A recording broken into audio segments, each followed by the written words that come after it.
बुंबाय तो बे समाव बर' हारिनि थाखाय मोनसे गोजोनथाव खौरां लोगोसे जोंनि बर' फरायसाफोरनि थाखायबो गोजोनथाव खौरां होनना बुंनो नांगोन तो मा गोजोनथाव खौरां तो बे भिडिअनि गेजेरजों नोंथांमोननो फोरमायगोन तो भिडिअखौ जोबजासिम नायलांबानो जाबाय तो थांनाय 10 फेब्रुआरि खालि जोंनि दुलाराय बर' फरायसा आफादनिफ्राय भारतनि इडुकेसन डिपार्टमेन्टनि मिनिस्टार धर्मेन्द्र प्रधान बिथांखौ लोगो हमहैदोंमोन आरो लोगो हमनानै मोनसे मेम'रेन्डाम गथायनाय जादोंमोन आरो बे मेम'रेन्डामाव माखासे डिमान्डफोर दङमोन तो फाइनेलि दिनै माने इडुकेशन माने मिनिस्ट्रि अफ इडुकेशन डिपार्टमेन्टनिफ्राय मोनसे नटिस ओंखारदों आरो बे नटिसनि गेजेरजों जिमान जि माने मा होनगोन बेखौ डिरेक्टरफोर दङ CBSE नि डिरेक्टर लोगोसे नवोदय विद्यालयनि जि समितिनि जि माने कमिशनार केन्द्रीय विद्यालयनि कमिशनार बिसोर गासैनोबो मोनसे अर्डार मोनसे हरदों बे नटिसनि गेजेरजों जाहाथे फैबाय थानाय समाव बर' आयदाखौ सेन्ट्रेलि रानजानाय जेमान जि स्कुलफोर दङ नङा होमबा लाइक JNB केन्द्रीय विद्यालया जेरैबायदि PM श्री केन्द्रीय विद्यालया बे सेन्ट्रेलि रानजानाय जेमान जि माने स्कुलफोर दङ बेयाव बर' आयदाखौ सोसननांगौ होननानै दुलाराय बर' फरायसा आफादनिफ्राय मोनसे डिमान्ड खालामनाय जादोंमोन आरो दिनै बियो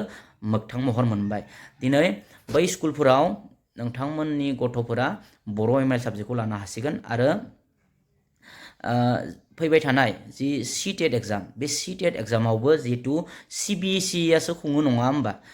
CTET खौ CBSE आ खुंबाय थादों आथिखालाव तो CBSE नि डिरेक्टरनो बा कमिशनारनो हरदों बिथोन हरदों जे माने बर' आयदाखौ सोसननांगौ जेमान जि जोंनि दुलाराय बर' फरायसा आफादनिफ्रायबो जेमान जि माने सैनिक स्कुलफोर दङ बेयाव माने एन्ट्रेन्स एग्जामफोरा इंलिसनि जायोमोन नङा होमबा तो बेफोराव जाहाथे बर' MIL आ फैयो आरो माने जितु CTET बेयावबो बर' MIL आ लानो हायामोन सिगाङो तो दिनै बियो मोगथां महर मोनबाय तो फैबाय थानाय समाव जेमान जि सेन्ट्रेलि रानजानाय स्कुलफोर दङ बेयाव नोंथांमोननि गथ'फोरा बर' MIL लानो हासिगोन लोगोसे बर' आयदाखौ थिसनसिगोन नङा होमबा स्कुलफोरावहाय लोगोसे सबसे माने गोजोनथाव खौराङा जाहैबाय CTET दा अखमाव CTET माने सरि अखमाव टेट आनजाद खुंला होनना बुंदों मानो होनबाथाय CTETआनो बोसोराव खननै जायो CTETआ खननै जानायलाय थारमाने बेखायनो आसामाव टेट खुङा होननानै बुंदों इडुकेसन मिनिस्टारा नङा होमबा तो जोंनि बर' माने फरायसा बिथांमोना जायफोर BEd DLEd लानानै दङ बिथांमोना माने CTET एग्जामखौ लिरनो मोनामोन मानि थाखाय लेंगुवेज 1 महरै माने बड' आयदा गैयिनि थाखाय बर' आयदाखौ लानो हायामोन तो दिनैनि तारिखाव बियो मोगथां महर मोनबाय आरो फैबाय थानाय जि CTET नि एग्जाम बेयाव नोंथांमोना माने बड' MIL खौ लेंगुवेज 1 हिसाबै लानो हासिगोन आरो CTET एग्जामखौ लिरनो हासिगोन तो बियो जोंनि थाखाय बहुत माने गोजोनथाव खौरां नङा होमबा तो बहुत माने गथ'फोरा माने जाय बिथांमोना DLEd BEd माने कमप्लिट जानानै दङ बिथांमोना डिमान्ड खालामबाय थादोंमोन नङा होमबा बिथांमोननि जि हास्थायनाय तो फाइनेलि बियो मोगथां महर मोनबाय तो CTETआव लोगोसे जेमान जि जोंनि सेन्ट्रेलि माने रानजानाय स्कुलफोर दङ बेयाव बर' आयदाखौ सोसनबाय लोगोसे बर' आयदाखौ MIL लानो हासिगोन लोगोसे